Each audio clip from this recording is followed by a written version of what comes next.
pagka ganito, madalas ano lang, nagahang lang. Ang pinipindot ko dyan, kundi volume up, tsaka power. Tingnan natin kung mag-aano.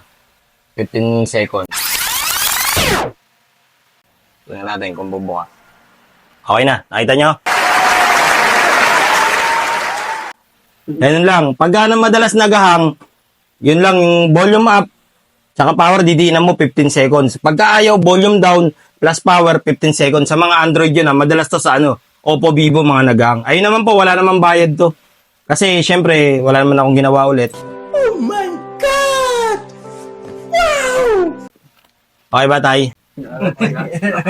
Factory reset lang na. Hindi, hard reboot. Yung factory reset kasi mawawala yung laman. Ay!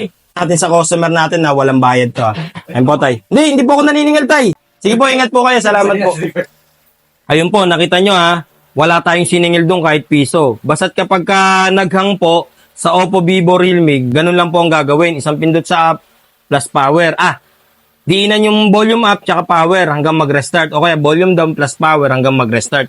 Yun lang po. Maraming salamat po. Pagka may mga tanong kayo, PM nyo lang po kami. Nagre-reply naman po kami madalas.